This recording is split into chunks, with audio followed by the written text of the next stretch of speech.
Hello mga ka-people, iyan nga pala nagbabad ako dito ng munggo at alam mo na anong gagawin natin dyan. Patutubuin natin yan, gagawin natin tog sprout o munggo sprout para maluto natin. Gawin natin gulay.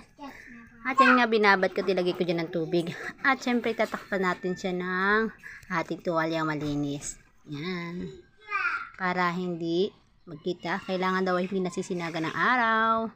At ayan na nga, after 3 days na yan, tiningnan ko, pero 1 to 2 days, nilalagyan natin ng tubig yung ilalim, saka yung ibabaw niya.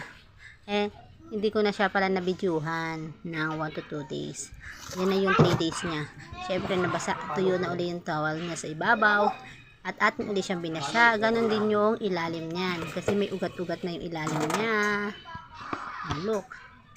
Diba, may mga ugat na.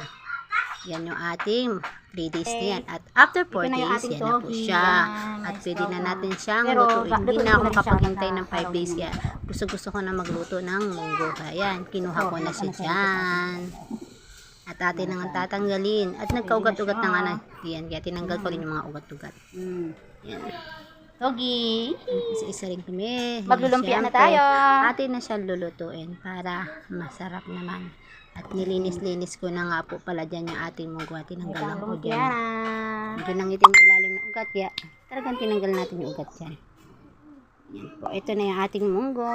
Yung ating togi. Diba po? Meron na tayong gulay. Yan. Diba? So, ang ating togi. Yan po, ready to cook na yan. At syempre, linisin pa natin. After 4 days, ito na po ang aking nalabasan na aking Thank you for watching mga ka-people. May din na akong gulay.